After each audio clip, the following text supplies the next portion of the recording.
The grasp bit from Optech USA combines with a shoulder sling or strap to offer photographers a convenient way to hold a camera in place at the hip, keeping it from bouncing around between shots. It attaches to any belt measuring up to 2 inches wide.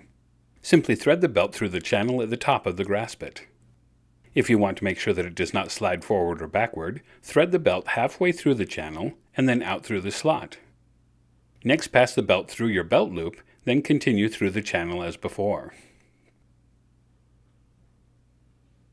The soft, durable neoprene snugly secures the camera without marring its finish. Just slip the lens through the hole in the grasp bit and the camera rests comfortably on it. The camera can be situated in the grasp bit in any orientation for easy retrieval.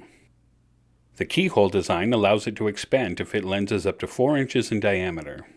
While it's your strap or sling that is ultimately supporting your camera, the grasp bit functions like a third hand to hold the camera right at your hip. When it's time to shoot, simply lift the camera out of the grasp bit. When not in use, the grasp bit hangs out of the way flat at your side. The grasp bit, only from Optech USA.